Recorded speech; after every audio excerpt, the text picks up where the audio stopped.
Question लिखो। एक नल किसी टंकी को 40 मिनट में भरता है। एक नल किसी टंकी को 40 मिनट में भरता है।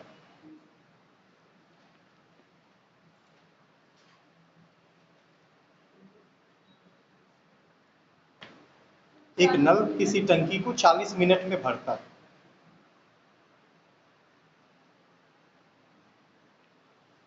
एक नल किसी टंकी को 40 मिनट में भरता है। एक दूसरा नल जिसका व्यास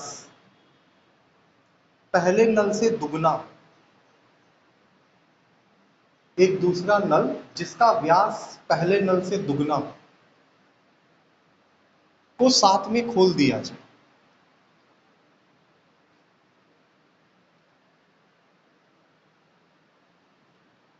एक नल किसी टंकी को 40 मिनट में भरता है।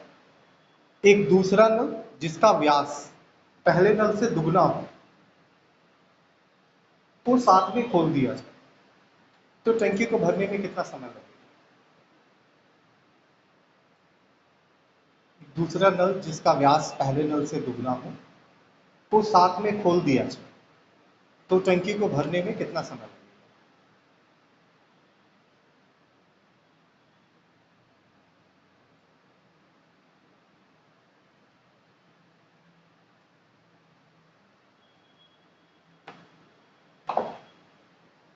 कोशिश करके देखो, हो रहा है तो ठीक, नहीं तो कॉन्सेप्ट तो पता नहीं।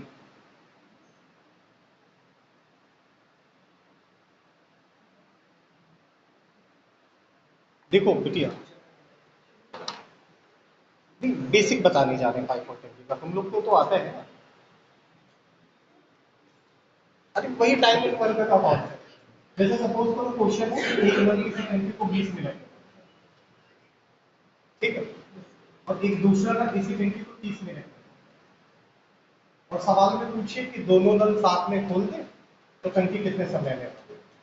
इस ये जो लेसन है पाइप एंड सिस्टम, इसके हर एक क्वेश्चन में एलसीएम को लेना ही पड़ता है, लासा लेना पड़ता है। तो 20-30 का लासा लेंगे सबसे पहले। 20-30 का लासा क्या होगा? उसके बाद इसमें जो लासा आता है उसको बोलते हैं कुल पानी। कुल पानी मतलब टंकी में कुछ ना कुछ पानी आता है, वो टंकी में जो पानी आता है वो ओवरऑल शॉर्ट है, ऐसा हमने माना। फिर ये वाला था 20 मिनट में भरता है साथ पानी, तो 1 मिनट में भरेगा। ये 30 मिनट में साथ पानी भरता है, तो 1 मिनट में भरेगा। भाग किया 20 से 60 को भाग किया 3, 30 से 60 को भाग किया 2, ठीक। तो ये नल 1 मिनट में कितना पानी भरता है? 3। और ये नल 1 मिनट में, एक तरीके से कह सकते हैं नल के पानी भरने की गति है, नल के पानी भरने की गति। तो इसकी गति 3 है, इसकी गति 2, दोनों की गति कितनी? 5। 3 और 2 5, दोनों 1 मिनट में 5 भरते तो 60 पानी दोनों मिलके कितनी दे देते हैं? 60 को 5 से भाग कर दिया 12। ठीक है, ये इस लेसन का बेसिक कॉन्सेप्ट है, ये तो तुमको पता है ना। आ गया क्या आंसर? 40/3, 80/3, बढ़िया से। यही चीज तो तुम्हें अच्छी लगती है, तो सवाल में डाउट नहीं है कि क्या करना है। नाम क्या बोलते हैं उसको? विजन, विजन क्लियर है।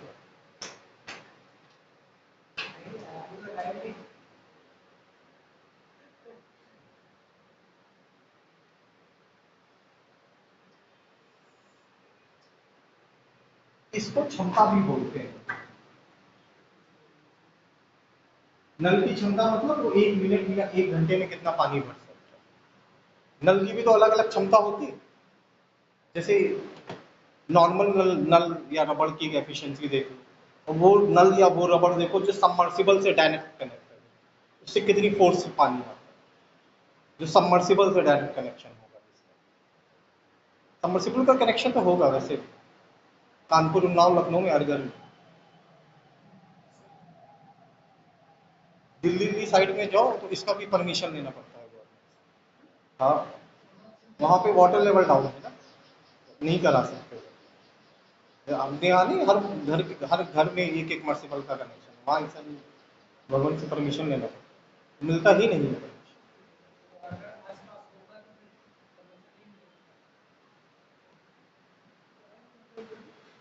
महानगर वन में रहना अच्छा है पर बड़ा कठिन भी है। भारत के 4 महानगर भगवान चाहेगा तो 20-30 साल में गुजर जाए। वहां पोल्यूशन ही इतना है, जल्दी निपट जाओ, कोई ना कोई बीमारी हो ही जाएगी। चेन्नई में पीने तक का पानी, चेन्नई में तो बहुत ही बुरे हाल है। बाकी पानी छोड़, तो पीने के लिए ही पानी नहीं है, वहाँ परचेजिंग करनी पड़ती पानी, पीने की पानी। हम लोग तो मतलब परचेज करते हैं, हम लोग भी परचेज करते हैं जब कहीं बाहर जाते हैं, ले लिया मजबूरी में पानी।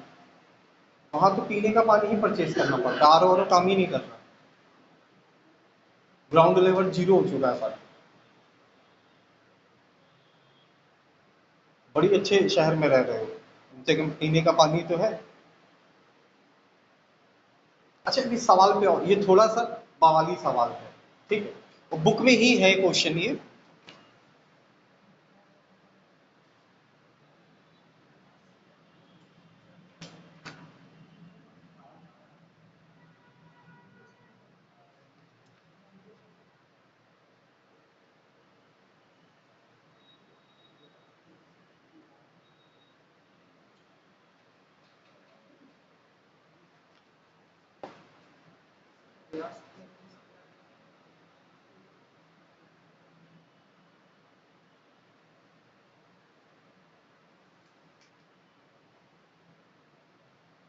मिल भी रहा है, बुक में है ये क्वेश्चन।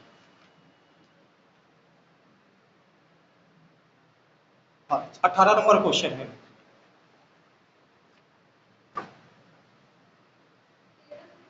हाँ हाँ, बुक में इसका आंसर 13 से 1/3 दिया, तो हो गया बेटे, ठीक बढ़िया। हाँ सही, बढ़िया। देखो एक नल में वो टंकी को भरता है कितने मिनट, 40 मिनट, और दूसरे नल का व्यास ढूंढना है। व्यास समझते हो, जैसे एक सर्कल होता है, सर्कल की ये होती है रेडियस, त्रिज्या, और यहां से लेके यहां तक की दूरी क्या होती है, व्यास। हिंदी में व्यास, इंग्लिश में डायमीटर बोलते हैं। जो ये वाली दूरी होती है इसको क्या बोलते हैं, इसको परिधि बोलते हैं, और इंग्लिश में इसको सर्कल, ये वाली दूरी, मतलब यहां से लेके यहां तक की डिस्टेंस है तो त्रिज्या। ये पूरी जो डिस्टेंस होती है ये व्यास, और ये जो कर्ली करती है ये परिधि है, सर्कल, ठीक। और सर्कल में रेडियस, डायमीटर और सर्कमफेरेंस, इन तीनों का परसेंटेज और रेशियो हमेशा सेम। किसी वृत्त की त्रिज्या, व्यास और परिधि का अनुपात और प्रतिशत हमेशा सेम। मतलब जैसे हम बोले कि एक सर्कल है और उसकी रेडियस डबल कर, उसकी त्रिज्या दुगनी कर दी, तो अगर त्रिज्या दुगनी करिए तो व्यास भी दुगना होगा और उसकी परिधि भी दुगनी। मतलब इन तीनों में जो भी असर होता है ना वो सेम टू सेम होता है। अगर तुम रेडियस डबल कर रहे हो तो डायमीटर भी डबल होगा, सर्कमफेरेंस भी डबल होगा। अगर त्रिज्या दुगनी कर रहे हो तो व्यास भी दुगना होगा और परिधि भी दुगनी। यहाँ तक ठीक है। वैसे ये बात समझाएंगे जब सर्कल पढ़ाएंगे, और सर्कल बहुत दूर नहीं, इसी संडे को पढ़ाएंगे, संडे को मेंसुरेशन की क्लास पढ़ाएंगे, ठीक है, संडे को क्लास होगी, मेंसुरेशन पढ़ाएंगे। वही एक टॉपिक ऐसा है जो किसी भी बैच में पढ़ा सकते हैं, क्योंकि किसी भी बैच में पढ़ा लीजिए। बाकी संडे को बुलाएंगे तो सुबह वाले बच्चों को रेशियो प्रोपोर्शन पढ़ा लें, तुम लोग को पाइप एंड सिस्टम पढ़ा रहे थे, इसलिए मेंसुरेशन पढ़ाएंगे। एक टॉपिक कोई भी उठाएंगे, सर्कल या स्क्वायर या रेक्टेंगल या इक्विलेटरल ट्रायंगल, जो भी टॉपिक उठाएंगे वो खत्म कर देंगे। मतलब ये चित्र होते हैं ना मेंसुरेशन के, वृत्त, वर्ग, त्रिभुज, समबाहु त्रिभुज, आयत, समचतुर्भुज, समलंब चतुर्भुज, 2D फिगर वाले जो फिगर होते हैं जिनमें सिर्फ क्षेत्रफल होता है, उनमें से कोई भी एक फिगर उठाएंगे संडे को, जो भी फिगर शुरू करेंगे वो खत्म भी करेंगे, ठीक है। मतलब आयत, वर्ग, त्रिभुज जो भी बताएंगे वो खत्म करके क्लास को।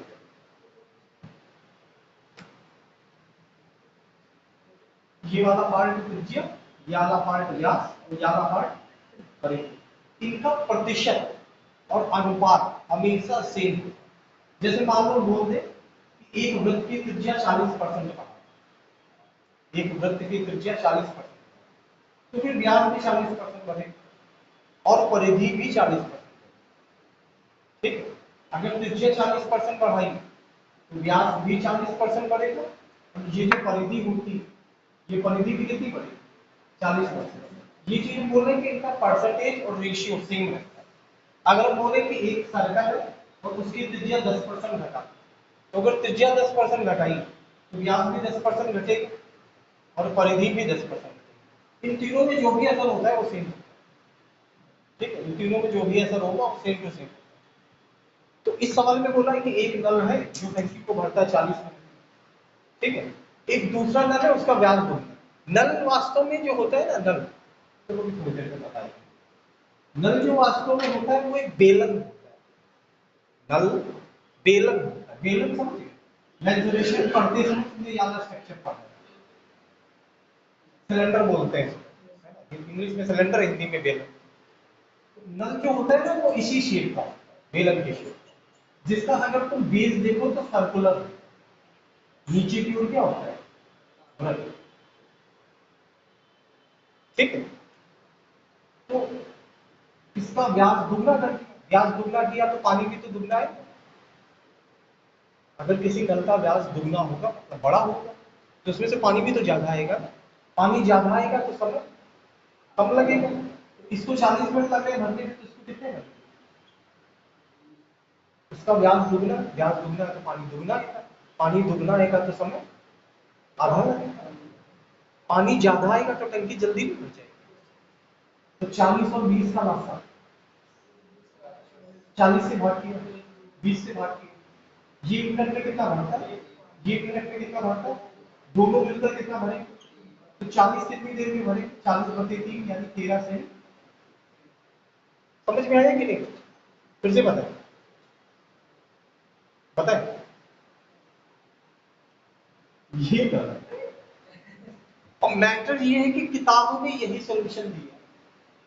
अगर बुक देखोगे ना, बुक में ये सॉल्यूशन दी, और उन लोगों का दुर्भाग्य कि ज्यादातर टीचर भी इसका यही सॉल्यूशन करता है, तो ये गलत है।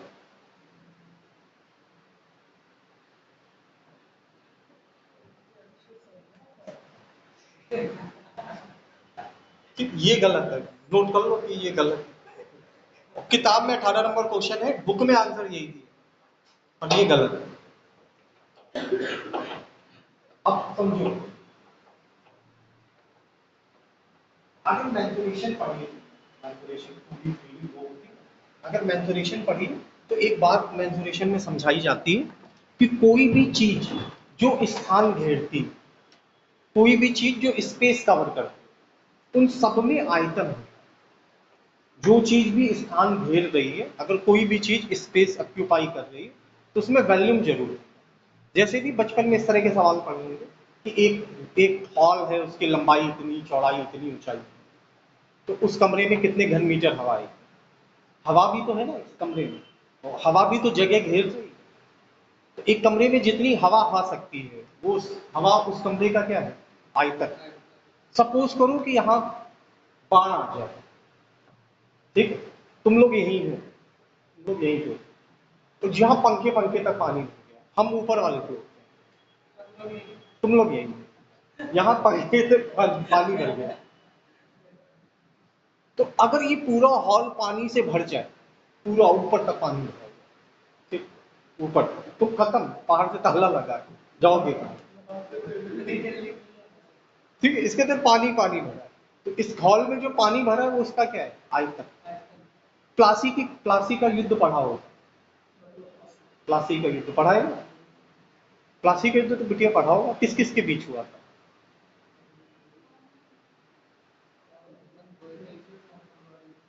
मोहम्मद गौरी, भाई वो तराइन का युद्ध था। पृथ्वीराज चौहान और मोहम्मद गौरी के बीच में 1452 में तराइन का युद्ध हुआ। प्लासी का युद्ध हुआ था रॉबर्ट क्लाइव और सिराजुद्दौला के बीच। अरे खुद ही ललित भैया खुद ही पढ़ाएंगे, उनका टॉपिक है वो पढ़ाएंगे। ठीक है, प्लासी के युद्ध में रॉबर्ट क्लाइव जो था ना, मतलब वो तो ब्रिटिश ईस्ट इंडिया कंपनी की तरफ से आया। तो प्लासी के युद्ध में जो बंगाल का युद्ध, अवध, हाँ बंगाल का जो नवाब था सिराजुद्दौला, यही बंगाल, कलकत्ता, यहाँ को उस समय नवाब था सिराजुद्दौला, मुगल आखिरी मुगल बादशाह, वैसे बहादुर शाह जफर को कहते हैं आखिरी मुगल बादशाह। आखिरी काबिल मुगल बादशाह यही था सिराजुद्दौला, मतलब जिसमें योग्यता थी। इसने क्या किया था, अंग्रेजों को टैक्स लेने का जो अधिकार इसके पहले के राजाओं ने दे रखा था, उन सब पे रोक लगा दी कि जो अंग्रेज हैं वो भारतीयों से कर नहीं लेते। कर लेने पे रोक लगा दी, बाकी सारी राजाओं का जो गजट था उसने अवैध घोषित कर दिया। तो रॉबर्ट क्लाइव ने चिट्ठी लिखी इंग्लैंड कि हमको जो है सिराजुद्दौला से युद्ध करना पड़ेगा, युद्ध करके इसको हरा के अपनी शर्तों पे यहाँ काम करेंगे, ऐसे इसके रहते काम नहीं कर पाएंगे। तो जो ब्रिटेन की महारानी थी उस समय उन्होंने मना कर दिया, कहते हैं युद्ध तुम लोग को व्यापार करने भेजा था, युद्ध करने नहीं भेजा। तो उन्होंने सपोर्ट करने से मना कर दिया कि हम युद्ध में तुम्हारी कोई सहायता नहीं करेंगे। तो फिर इसने कूटनीति चली रॉबर्ट क्लाइव ने सिराजुद्दौला की जो मौसी थी उसको अपनी तरफ मिला लिया और इनका जो सेनापति था उसको अपनी तरफ मिला लिया। मीर जाफर, भारत का गद्दार बोलते हैं मीर जाफर, मतलब रॉबर्ट सिराजुद्दौला इसी के कारण युद्ध होता था। नॉर्मली युद्ध में क्या होता है, राजा अपनी सेना भेज देता है, सेना युद्ध करती, राजा थोड़ी नहीं पार्टिसिपेट करता है नॉर्मल युद्ध में। तो इसने भी यही किया। अच्छा, प्लासी के युद्ध की सिचुएशन ये थी कि अगर एक अंग्रेज सिपाही था तो उसके कंपैरिजन में 6 हिंदुस्तानी सिपाही, मतलब 6 गुनी बड़ी सेना थी सिराजुद्दौला।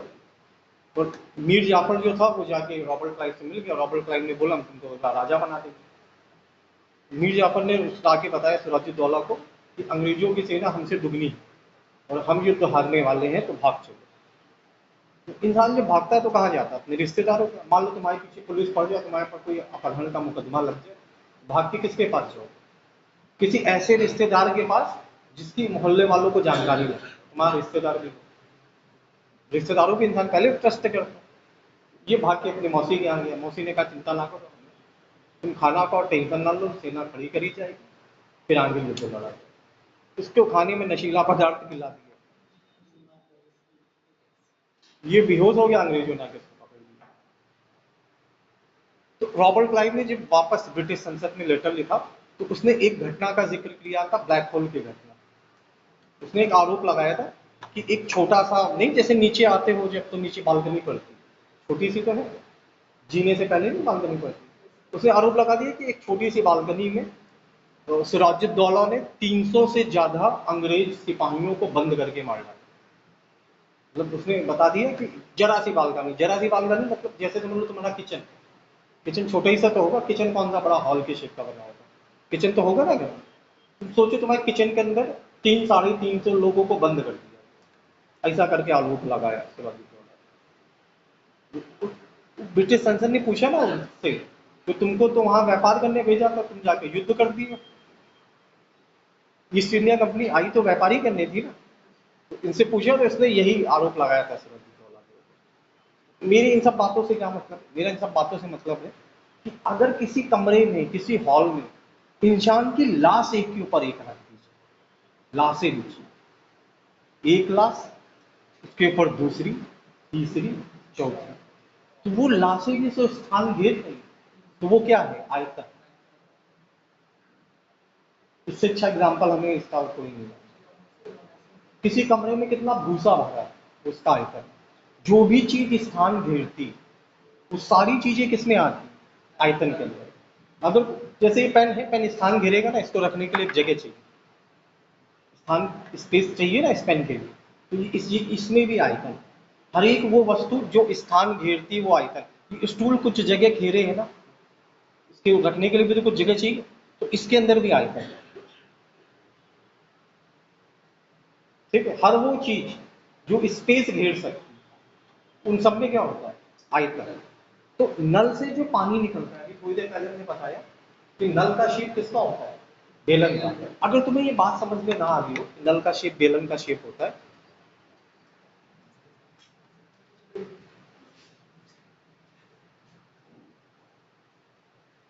3 सवा 3 का बैच है, पता तो हो गई।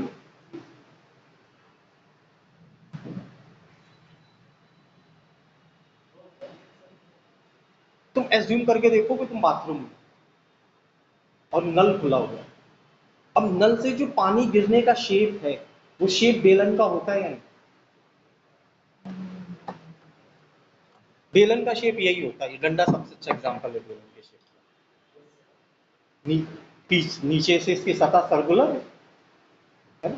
फुकनी देखी चूल्हे वाली फुकनी बेलन होती है, ठीक, सर्कुलर है और जगह घेर रहा हूँ, ये बेलन है, यही शेप बेलन का होता है। जैसे 10 का सिक्का देखा है, 10 का सिक्का, 5 का सिक्का, ये सब क्या होते हैं? बेलन। अब तुम कहोगे 10 का सिक्का कैसे बेलन हो गया? तुम सपोज करके देखो कि तुम्हारे पास 10 के सिक्के, सोचो रईस आदमी हो तुम भी, अब तुम एक के ऊपर एक 10 के सिक्के लगा तो बेलन का शेप ले लेगा? एक के ऊपर एक 10 के सिक्के रखते चले बेलन का शेप लेगा ना? या 5 के सिक्के एक के ऊपर एक रख, शेप कैसा लेगा? बेलन का। उसी तरह तुम नल से पानी गिर रहा है, ये एज्यूम करके देखो, तो नल से जो पानी गिरने का शेप होता है वो शेप किसका होता है? बेलन है। नल से पानी गिरते हुए तो देखा ही होगा कि ठंड आ चुकी है, नहीं देख रहे, ठीक है। पानी स्थान घेरता है, पानी स्थान घेरता है, तो पानी में भी क्या होगा? आयतन, ठीक है। नल क्या होता है? बेलन। और किसी भी इसको याद रखना, किसी भी आकृति का जो आयतन होता है ना, किसी भी आकृति का जो आयतन होता है, आकृतियां दो तरह की होती है, एक आकृति होती है प्रिज्म और एक दूसरी आकृति का टाइप होता है पिरामिड। दो तरह के फिगर होते हैं, एक आकृति प्रिज्म होती और दूसरी आकृति पिरामिड होती। प्रिज्म आकृति का एग्जांपल ये हॉल। प्रिज्म और पिरामिड में क्या अंतर होता है? प्रिज्म में जैसी जमीन होती वैसी छत होती, इसकी जैसी जमीन है वैसी इसकी छत भी है, तो ये प्रिज्म। बेलन जैसा इसका जमीन है फर्श, वैसी इसकी छत भी है, तो ये बेलन। इस तरह की आकृति बेलन, और जिनकी छत और जमीन एक जैसे नहीं, जैसे किसी मंदिर के में, मंदिरों का नॉर्मली स्ट्रक्चर ये वाला होता है, तो मंदिर नीचे से तो ऐसे होता है, ऐसे ऐसा शेप, और ऊपर से ट्रायंगुलर शेप ले लिया, तो इस तरह की आकृति क्या होती है? पिरामिड। जैसे शंकु, बर्थडे की कैप कभी ना कभी पहनी है, बर्थडे वाली कैप नहीं पहनी, ऐसी औलाद हो कौन जन्मदिन हमारी खुद ऐसी औलाद होना, घर वालों को तो बच्चा ही तो मनुष्य, घर वाले पूजा भी नहीं करते हैं, ज्यादा करते हैं? नहीं करते। पापा मम्मी करते हैं? पापा ऐसी औलाद हो जाए भगवान से भरोसा उठी जाए, पहले वो करते हैं, हमारे जन्म के बाद छोड़ दी थी योग आ गई, मांगना तो जाओ, ये आकृतियां जो होती है ना इस तरह की, इनको पिरामिड बोलते हैं। सवाल देखो बहुत समझने लायक है, ध्यान से तुमको हटा दिया, हल को ध्यान से समझो। इस तरह की आकृति क्या होती है? पिरामिड। पिरामिड का आधार और स्पर्श छत एक जैसी नहीं, बेसिकली दो टाइप की स्ट्रक्चर, एक प्रिज्म एक पिरामिड, ठीक, दो ही तरह के स्ट्रक्चर, प्रिज्म और पिरामिड। जितने भी प्रिज्म हैं, जितने भी, उन सबका आयतन होता है आधार का क्षेत्रफल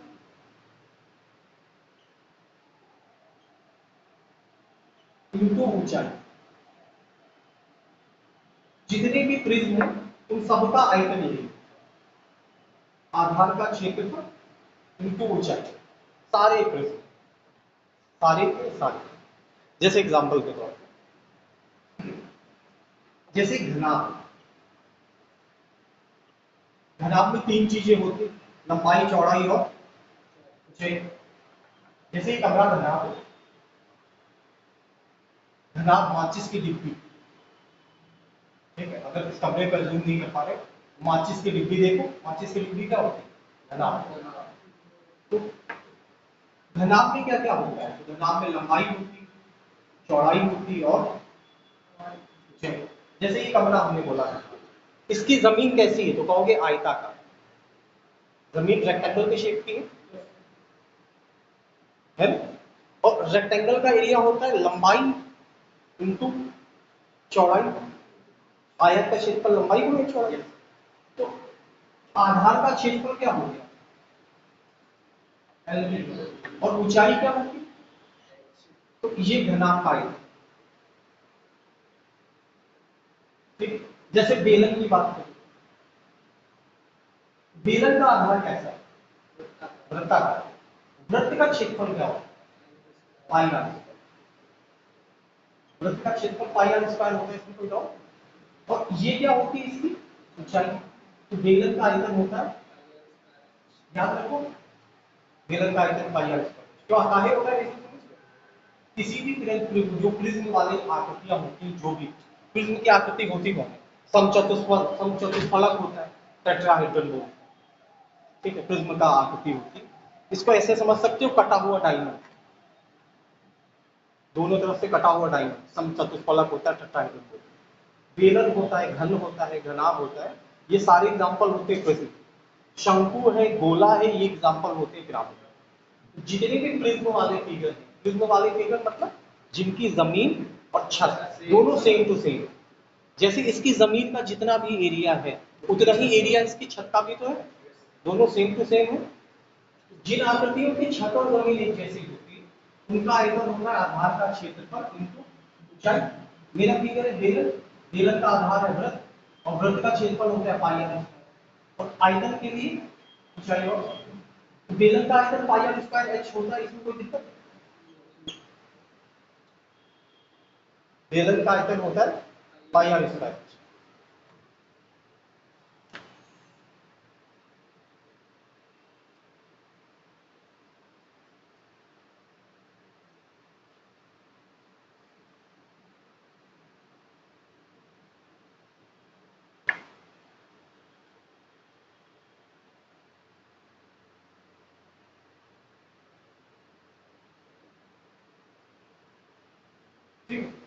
अब वापस इस सवाल में आओ। इस सवाल में क्या बोला कि एक नल है वो किस टंकी को 40 मिनट में, ठीक, और दूसरे नल का व्यास क्या है? दुगना। तो व्यास अगर दुगना हो जाएगा, व्यास का मतलब डिपेंड किस पे करेगा? रेडियस। अभी हमने थोड़ी देर पहले समझाया था कि त्रिज्या, व्यास और परिधि, इन तीनों का प्रतिशत और अनुपात सेम। थोड़ी देर पहले समझा रहे थे कि त्रिज्या, व्यास और परिधि, रेडियस, डायमीटर और सरकमफ्रेंस, इन तीनों का परसेंटेज और रेशियो जो होता है सेम होता है। तो बेलन का आयतन होता है पाई आर स्क्वायर, जिसमें आर का क्या होता है? स्क्वायर। तो अगर किसी बेलन की त्रिज्या या व्यास दुगने हैं तो उसमें पानी 4 गुना है।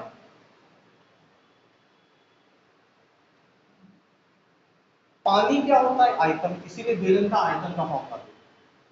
सबसे पहले तो नल क्या होता है? नल एक बेलन, बेलन का आयतन पाई आर स्क्वायर। इसमें बोला व्यास दुगना, व्यास, त्रिज्या और परिधि, इनका रेशियो और परसेंटेज सेम। तो इसके फॉर्मूले में रेडियस का क्या होता है? स्क्वायर। तो अगर सवाल में बोला कि एक दूसरा नल है और उसका व्यास दुगना है, तो व्यास दुगना होगा तो 2 का स्क्वायर पानी कितने गुना है? 4 गुना। जैसे सबमर्सिबल का पाइप नॉर्मल कूलर वाला जो रबड़ होता है उसके पाइप से डबल या ट्रिपल होता है, लेकिन पानी जो है वो 8 गुने की गति से आता है। सबमर्सिबल का पानी अगर सीधे तुम्हारे मुंह पे फ्रंट पे कर दे तो तुम्हें सरना ही जाने दे किसी तरीके से, तो तुम सांस नहीं ले पाओ। 1-1.5 मिनट तुम्हारे मुंह पे पानी को रोक दे, तुम्हारे पंच तत्व में भी नहीं। भरोसा ना हो तुम करके देखो, 1.5 मिनट में खत्म हो गए। 1 मिनट बाद या 1.25 मिनट बाद हम पानी रोक देते, मरोगे नहीं पर एहसास हो जाए। अगर सबमर्सिबल का पानी डायरेक्ट तुम्हारे मुंह पे पूरी फुल ओपन करके छोड़ दिया जाए तो तुम सांस ही नहीं ले सकते। उसका क्या होता है? उसका व्यास 2-3 गुना ही होता है, लेकिन जो पानी होता है वो 4 से 9 गुना है। नॉर्मल कूलर वाला पाइप से सबमर्सिबल का पाइप दुगना या तिगुना होता है, और पानी दुगना तिगुना नहीं आता, पानी 4 या 9 गुना। दूसरे नल का व्यास दुगना है तो 2 का स्क्वायर पानी कितने गुना है? मान लो सवाल में बोला होता दूसरे नल का व्यास 3 गुना, मान लो बोला होता तो अगर 3 गुना बोला होगा तो पानी कितने गुना आता? ठीक है, अगर दूसरे नल का व्यास 4 गुना होता तो पानी कितने गुना आता? जो भी बोलेंगे उसका स्क्वायर करो। ठीक है, ये पहला जो पाइप है वो टंकी को कितने मिनट में भर रहा है, और दूसरे नल का व्यास दूंगा है तो 2 का स्क्वायर, पानी कितने गुना? पानी 4 गुना आएगा, पानी 4 गुना आएगा, समय 1/4। पानी अगर 4 गुना आएगा तो समय 1/4। 40 का 1/4, 40 और 10 का लासा, 40 से 40 को भागिए, 10 से 40 को भागिए, ये 1 मिनट में 1 भरता है, ये 1 मिनट में दोनों मिलते हैं, 1 मिनट में 1 मिनट में 5 तो 40 भर देंगे। ये इसका सही है।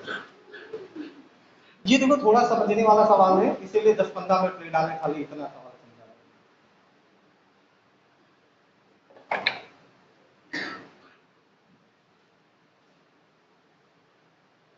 समझ में आया नहीं आया? इसीलिए बताए, एक एक रीजन बताया। पहले हमने बताया कि त्रिज्या, व्यास और परिधि, फिर आयतन का लॉजिक समझाया कि जो चीजें स्थान घेरती हैं वो सारी आयतन होती, मतलब पानी भी आयतन है। फिर नल को समझाया कि नल कुछ और नहीं होता, नल एक बेलन ही होता है। फिर बेलन का आयतन भी समझाया। खैर तुम सब कुछ भूल चुके हो।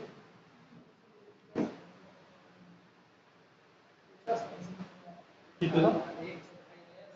पानी 4 गुना आएगा, जैसे तुम कहीं पे 4 गुनी स्पीड से जाओ तो समय 1/4 नहीं हो जाएगा। 4 गुना तेज दौड़ के जाओ, 4 गुना तेज बाइक तेज चलाओ, समय जो होगा वो जस्ट अपोजिट हो जाएगा। 4 गुनी स्पीड से बाइक चलाओगे समय 1/4 हो जाएगा।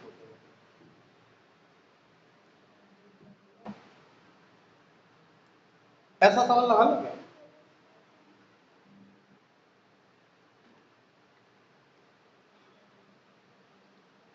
एक नल किसी टंकी को 90 मिनट में भरता है।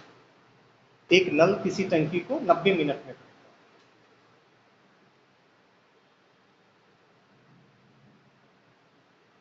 एक दूसरा नल जिसका व्यास पहले नल से 3 गुना है। एक दूसरा नल जिसका व्यास पहले नल से 3 गुना को साथ में खोल दिया जाए। एक दूसरा नल जिसका व्यास पहले नल से 3 गुना को साथ में खोल दिया जाए तो टंकी कितनी देर में भरेगी? हाँ से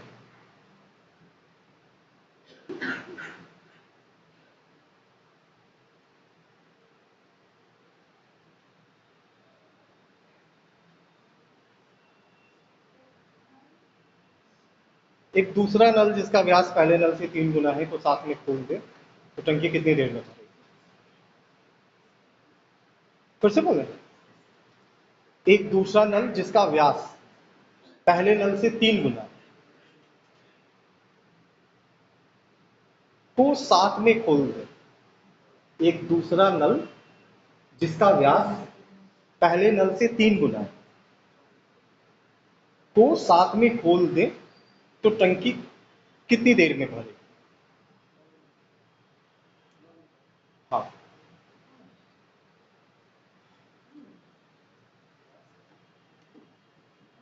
हाँ,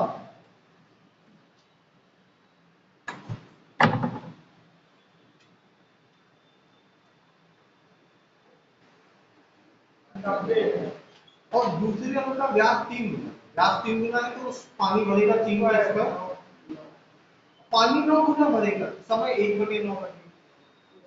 ठीक, तो 90 का 1/9 10, तो दूसरा नल 10 मिनट में टैंकी। याद रखिए 90 और 10 का लासा,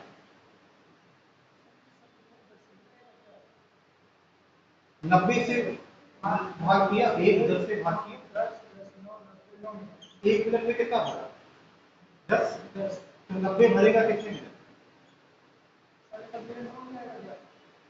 तो ये सब जगह 10 ही आएगा क्या? पिछली बार भी 10 आया था। नहीं ऐसा कुछ नहीं, फालतू के नियम ना बनाओ।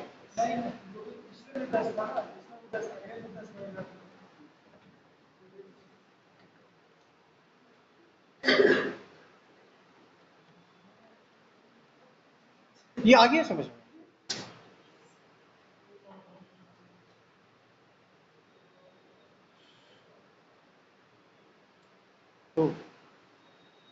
1857 की क्रांति में भारत की तरफ से गद्दारी किसने करी थी?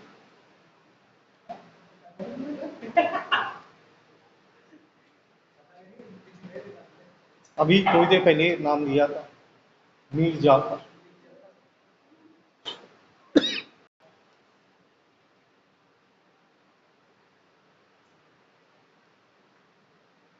एक नल किसी टंकी को 20 मिनट में भरता है।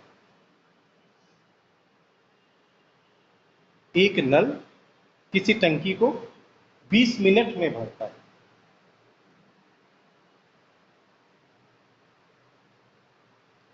एक निकासी नल इसे 30 मिनट में खाली करता है। एक निकासी नल इसे 30 मिनट में खाली करता है।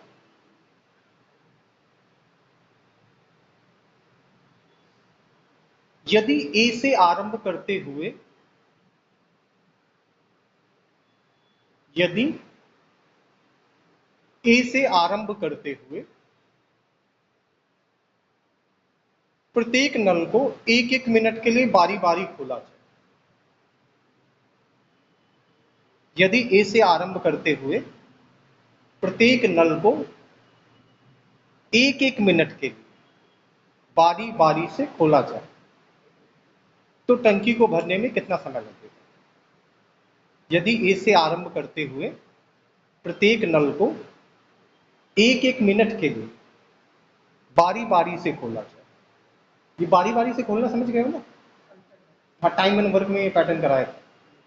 यदि ए से आरंभ करते हुए प्रत्येक नल को एक एक मिनट के लिए बारी बारी से खोला जाए तो टंकी को भरने में कुल कितना समय लगेगा? हाँ, सही। आ गया?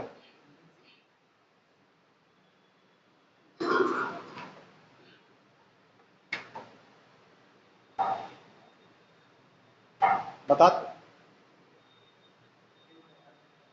दिख लिया सवाल?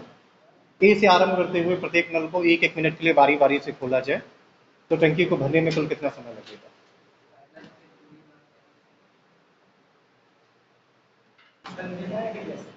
हाँ, 9 बजे तो घर आ जाए। हाँ, किस्मत है।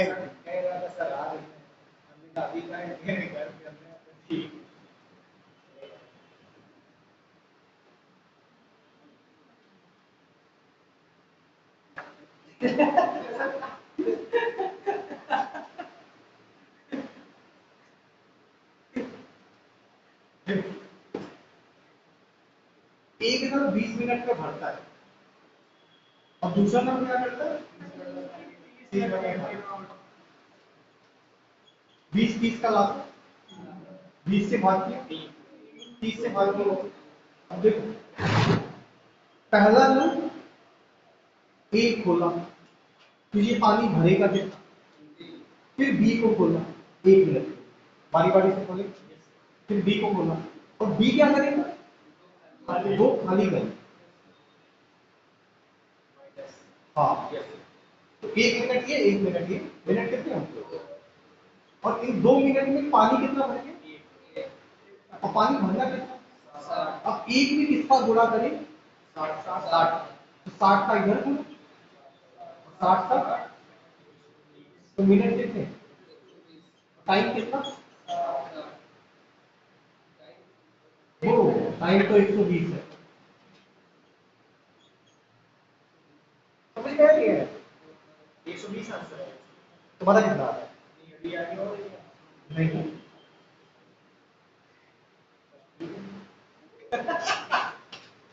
आया समझ?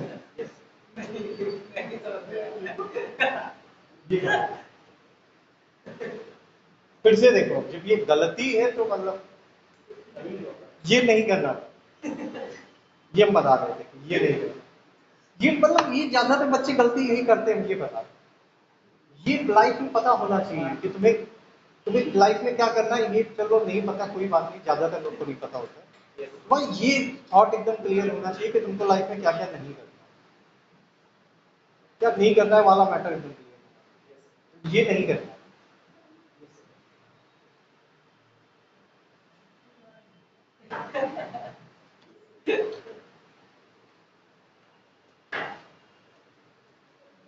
एक सवाल लिखो, ये बात है। हाँ, एक बंदर, तुमको देख के सवाल दिमाग में आया, सुने, एक बंदर 35 मीटर ऊंचे, एक बंदर 35 मीटर ऊंचे, ग्रीस लगे खंबे, हाँ स्लिप कर रहा है। एक बंदर 35 मीटर ऊंचे, ग्रीस लगे खंबे, 1 मिनट में 5 मीटर ऊपर चढ़ जाए। एक बंदर 35 मीटर ऊंचे, ग्रीस लगे खंबे, 1 मिनट में 5 मीटर ऊपर चढ़ जाए तथा अगले ही मिनट 2 मीटर नीचे फिसल जाए, तथा अगले ही मिनट 2 मीटर नीचे फिसल जाए। यदि ये प्रक्रिया निरंतर चलती रहे, यदि यह प्रक्रिया निरंतर चलती रहे, तो खंबे के शीर्ष पर पहुंचने में उसे कितना समय लगेगा?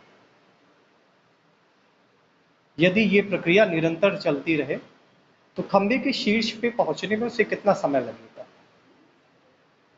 निरंतर चलती रहेगा मतलब पहले वो 1 मिनट में 5 मीटर ऊपर चढ़े, फिर अगले मिनट में 2 मीटर स्लिप हो, फिर 5 मीटर ऊपर जाए, फिर 2 मीटर स्लिप हो। ये प्रोसीजर कंटिन्यू चलता रहे जब तक वो बंदर खंबे के टॉप पे ना पहुंच जाए।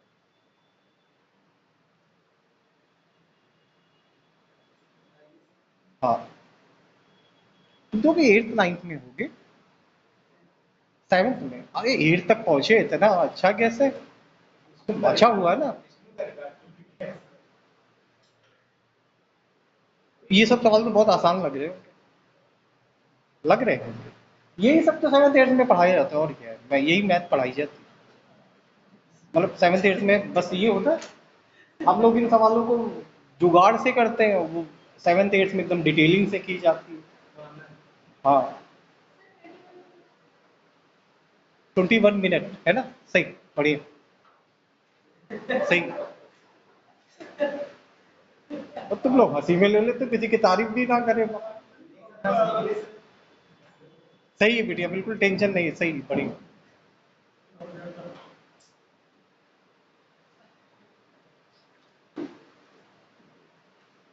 21 ही आएगा। हाँ, तो देखो, ये सवाल और जो पिछला क्वेश्चन, वो दोनों सेम कॉन्सेप्ट। जैसे एक नल पानी भर रहा है, अगले मिनट में दूसरा नल पानी खाली कर रहा है, उसी तरीके से तो है, जैसे 1 मिनट में बंदर ऊपर चढ़ रहा है और अगले मिनट में वो नीचे स्लिप हो रहा है। इस क्वेश्चन को या इस टाइप के क्वेश्चन को लगाने के लिए ये चीज हमेशा दिमाग में रखना कि टोटल डिस्टेंस से, जैसे खंबे की टोटल डिस्टेंस क्या है, 35, तो टोटल डिस्टेंस से वो डिस्टेंस घटा के क्वेश्चन सॉल्व करते हैं जितना बंदर एक बार में ऊपर चढ़ता है। हाँ, ये घटाना मस्ट है, अगर तुम घटाना भूल गए ना तो तुमसे सवाल गलत हो, फिर इसी तरह काटना पड़े। जैसे कुछ, चलो पहले गलत ही करके बताते हैं, क्योंकि ये क्लियर होना चाहिए कि लाइफ में ध्यान नहीं करता। अरे नहीं भाई, नहीं अभी क्लियर नहीं कर दीजिए, हो गया तो कर ले। खंबा कितना ऊंचा है? देखो पहले गलती कर, ठीक है, ज्यादा मतलब नो तो नहीं, गलत नहीं कर सकता, लेकिन लगेगा सब कुछ जैसे सही है। तो बंदर पहले मिनट में 5 मीटर ऊपर चढ़ता है, ठीक, और अगले ही मिनट वो स्लिप हो जाता है कितना? तो ओवरऑल देखें तो 2 मिनट में ये बंदर कितना चढ़ गया? और चढ़ना कितना? 3 में किससे गुणा करें कि 35 या इसके आसपास आ? तो कहोगे 11 से। भांग भांग खाई होगी तो 7 भी कह सकते हो। नहीं, नॉर्मल वे में तो आदमी 11 ही है, तो 3 में किसका गुणा करें कि 35 या 35 के आसपास आ जाए, तो किससे करोगे? 11 से। 11 का इधर गुणा करोगे और 11 का भी। अभी देखो मिनट कितने हो गए, 22 मिनट में अभी भी नहीं चल पाया। देखिए तो नहीं चल कैसे 12 36 की 36 ज्यादा हो जाएगा तो खंबे पे आसमान में चढ़ेगा, कम देना होता है। हाँ इसके आसपास कम आसपास। हाँ ठीक, ये यहाँ तक गलत है। आंसर इसका 21 ही आ गया। सोचो यहाँ 22 मिनट में भी चढ़ नहीं पाया है जबकि आंसर 21। ऐसा हुआ क्यों? क्योंकि इस सवाल को करते समय टोटल डिस्टेंस क्या है, उसमें से ही 5 नहीं घटा है। अब तुम 35 में से 5 घटा लो, 35 में से उतना घटाओ जितना बंदर एक बार में ऊपर चढ़ता है। तो बंदर एक बार में ऊपर कितना चढ़ता है, तो 35 में 5 घटाओ और टारगेट कितने करना। सवाल को तुम 30 के टारगेट पे ले लो, इस बंदर को 30 मीटर ऊपर चढ़ना। ठीक है, तो अब देखो 1 मिनट ये 1 मिनट ये 2 मिनट में ये बंदर कितना चढ़ा, 3। अब 3 में किससे गुणा करेंगे 30 आ जाए 10, तो 10 का इधर गुणा, तो 10 का इधर। मिनट कितने होंगे, और इन 20 मिनट में ये कितना चढ़ा। अब अगले मिनट में 5 मीटर ऊपर चढ़ेगा तो मिनट हो जाएंगे, और 5 ऊपर चढ़ेगा तो 30 और 5 कितना। अब ये बंदा फिसले चाहे नीचे गिरे क्या, 21 मिनट में चढ़ गया होगा। ये घटाना जरूरी होता है, टोटल डिस्टेंस में से उतना घटाना जितना बंदर एक बार में ऊपर चढ़ता है। अगर तुम ये घटाना भूल जाओ, नंबर मिलेंगे क्वेश्चन करने के एग्जाम।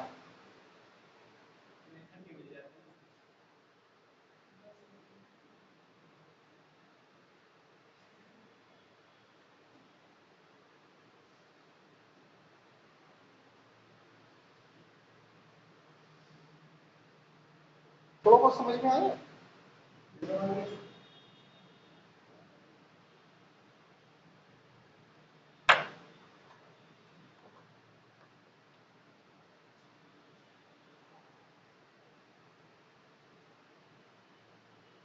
हटा दे, जाने ठीक है।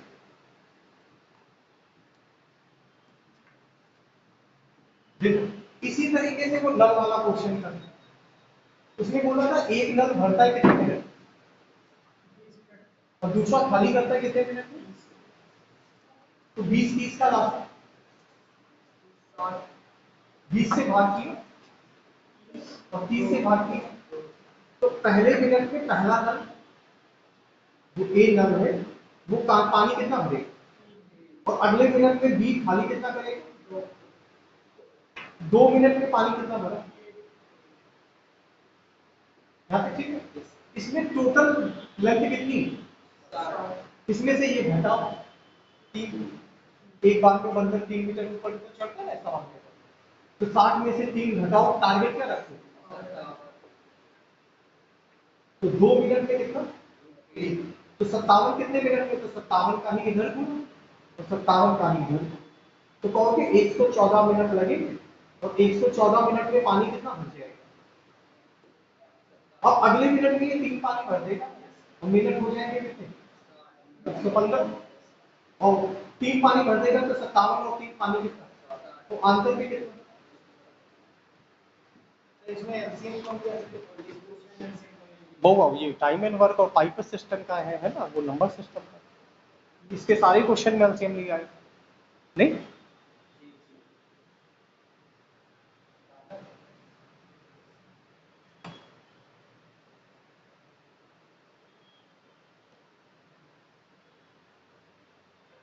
बाकी इससे आसान लेसन कोई है नहीं, यही सबसे आसान लेसन है।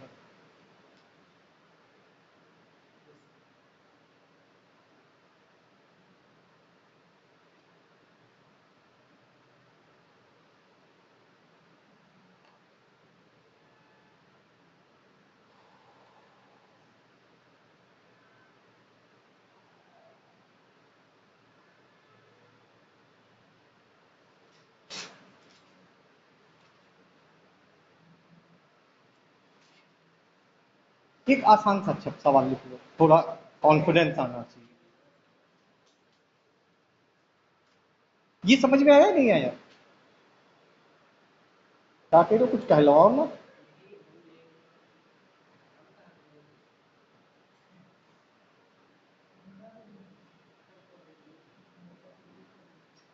अब एक आसान सवाल लिख लो, मतलब थोड़ा कॉन्फिडेंस आना चाहिए कि नहीं लेसन आसान है। एक नल की क्षमता दूसरे नल से 3 गुनी। एक नल की क्षमता दूसरे नल से 3 गुनी।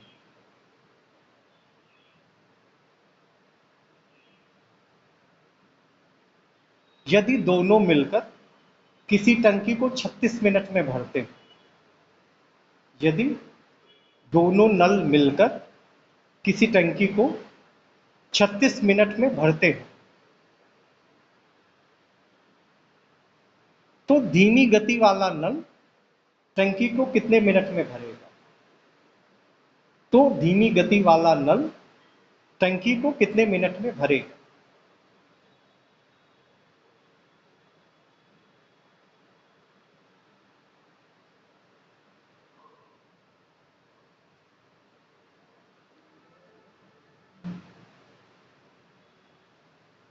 तो धीमी गति वाला नल टंकी को कितने मिनट में भरेगा?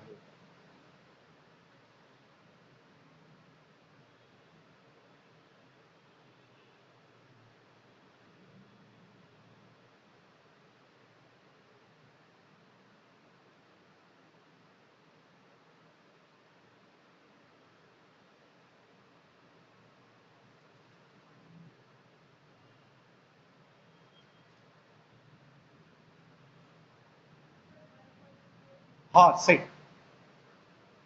आज बीटी चमनप्राश खा के आई हो, सब आंसर सही सही याद है। वो बिटिया को पता होगा, हमने थोड़ी नहीं खाया।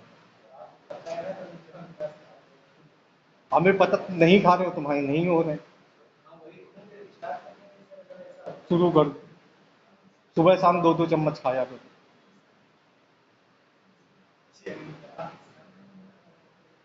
तुम झंडू वाला लेकिन खाना।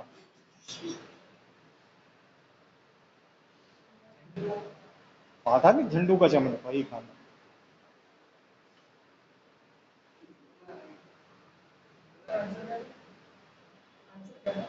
144 आ रहा है क्या?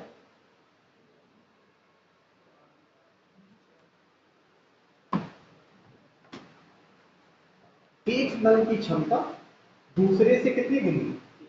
3। क्षमता 3 गुनी है, तो एक नल की क्षमता है दूसरे की। ठीक, ये 1 मिनट में कितना पानी होता है?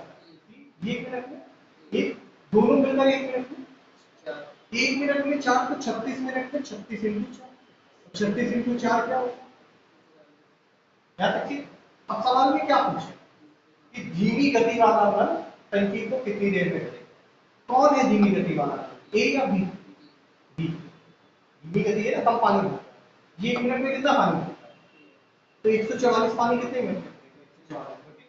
जैसे तेज गति वाला नल पूछते तो भाग किससे करते?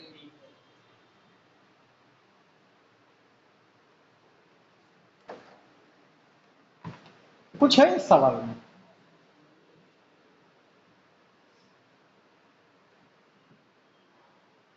सोच से ज्यादा आसान लेसन है।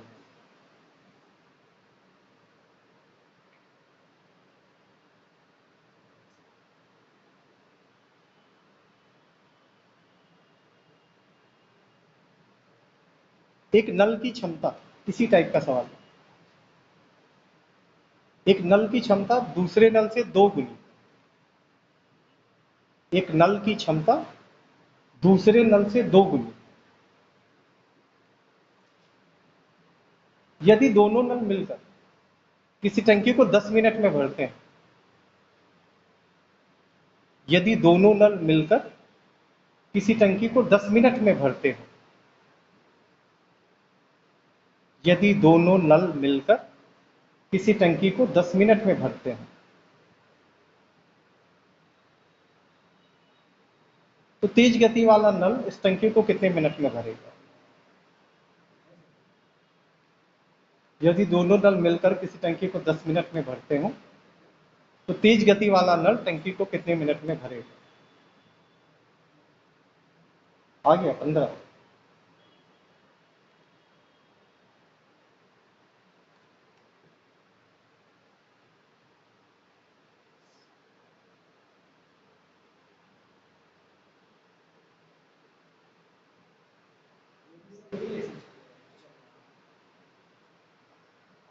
हाँ कह सकते हो वही।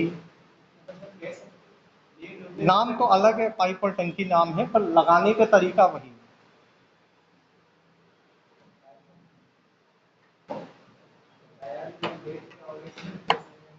लेट नहीं, कल आए नहीं, कल यही लेसन शुरू किया। 15 आई है ना।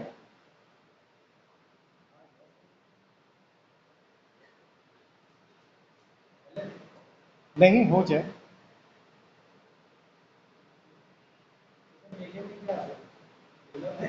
नहीं झुंझुना कभी का, झुंझुना नहीं होता है।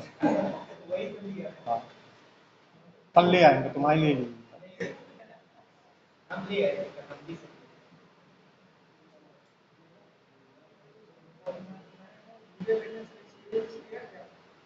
झूले झूले तो और क्या करेंगे जाकर। हाँ हाँ बस बस वही, उसमें तो लटक के झूल लिया, बैठे भी नहीं।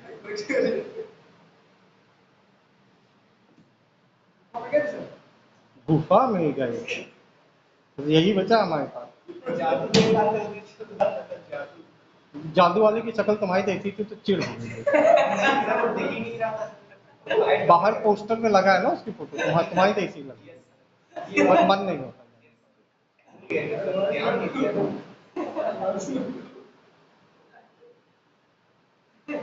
वही दिखाता, टोपी के अंदर से कबूतर निकालता और क्या करता।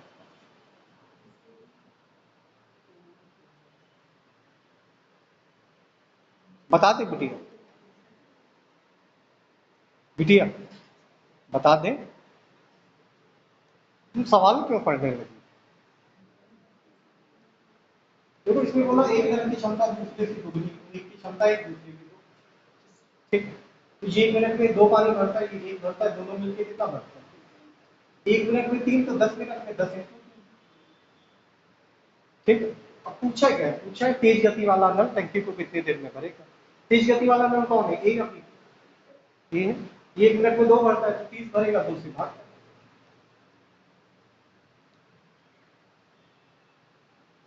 बहुत आसान, मूर्ख से मूर्ख लड़के लगा लेते हैं इस टाइप के सवाल।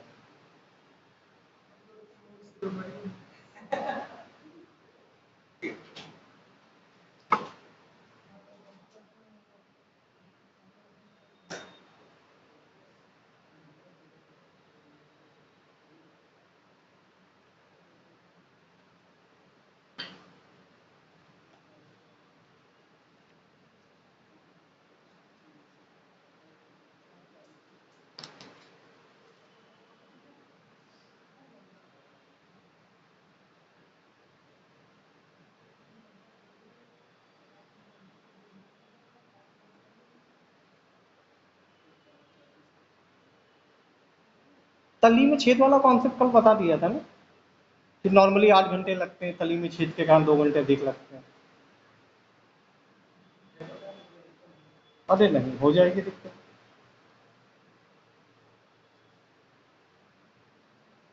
एक नल किसी टंकी को 6 घंटे में भरता है। एक नल किसी टंकी को 6 घंटे में भरता है। एक नल किसी टंकी को 6 घंटे में भरता है। आधी टंकी भर जाने के बाद, आधी टंकी भर जाने के बाद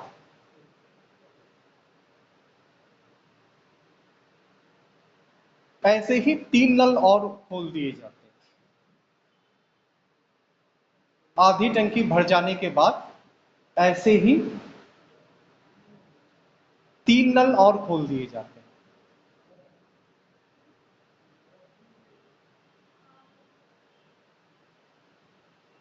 आधी टंकी भर जाने के बाद ऐसे ही 3 नल और खोल दिए जाते हैं। तो टंकी को भरने में कुल कितना समय लगेगा।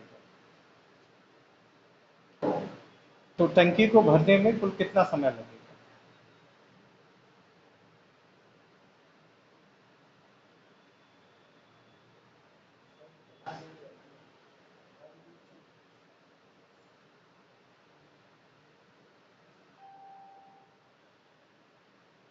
तो वो कैसे है?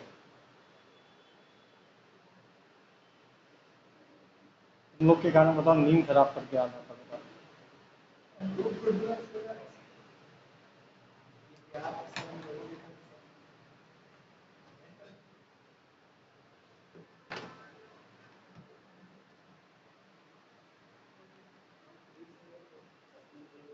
देखो एक ही कर लो, और वो टंकी को भरता है कितने घंटे? 6 का वास्ता 6 से 6 को भाग 6 का वास्ता 6 तो होगा इकलौती संख्या। ठीक है, बोला है सवाल में क्या कि आधी टंकी भर जाए, पूरी टंकी में पानी कितना है? तो आधी टंकी भर जाती है मतलब टंकी कितनी भर जाती है, बचती कितनी? अच्छा पूरी टंकी कितने घंटे में भरती है? तो आधी टंकी यहाँ तक से पूरी टंकी 6 घंटे में भरी, तो आधी टंकी कितने घंटे? अच्छा जब आधी टंकी भर गई तो हुआ क्या, ऐसे ही 3 नल और, देखो ऐसे ही 3 नल है, तो इनकी भी क्षमता क्या हो? ऐसे ही नल की नौ खोलने का मतलब उसी क्षमता वाले नल को, ये नहीं कि तुम वहां कलर मिलाने लो, सेम कलर का होना चाहिए। ऐसे ही 3 नल खोल मतलब इसकी क्षमता क्या है? एक। ऐसे ही 3 नल और खोल दिए जिनकी क्षमता क्या है? एक। अब ये चारों नल कितना पानी भरेंगे और भरना कितना है? 3 पानी कितने घंटे में भरेगा? तो होंगे 3/4 घंटे थे ना। तो ये 3/4 घंटे, घंटे को मिनट में बदलने के लिए क्या करते हैं? तो यहाँ 60 से गुणा, 4 से 60 गया 15, 15 3 का होगा, तो टोटल टाइम 3 घंटे 45, 3 घंटे 45। फिर से बता, एक नल 6 घंटे में भरना, 6 का रास्ता 6, 6 से 6 को भाग दिया। सवाल में बोला आधी टंकी भर जाने के बाद, पहले तो डिसाइड करो आधी टंकी भरेगी कितनी देर में। तो अगर पूरी टंकी 6 घंटे में भरती है तो आधी टंकी कितने घंटे? आधी टंकी भर गई, 6 में से आधी भर गई, बची कितनी? आधी, आधी फिर भी 6 में से आधी भर गई, फिर भी बची कितनी? आधी। अभी भी 3 भरनी है, और ऐसे सिचुएशन में 3 नल और खोल इसी टाइप, इसी टाइप के मतलब जिनकी क्षमता है, इसकी क्षमता एक है, ऐसी 3 नल और, इसकी भी क्षमता एक, इसकी भी क्षमता एक, इसकी भी क्षमता एक। अब चारों नल खुले, चारों मिलके 1 घंटे में पानी कितना भरेंगे? 4। पानी भरना कितना है? केवल 3, तो समय कितना लगेगा? तो कहोगे 3/4 घंटे। अब घंटे को मिनट में बदलना है क्योंकि फ्रैक्शन है, तो घंटे को मिनट में बदलने के लिए 7 होगा, तो मिनट कितने आ?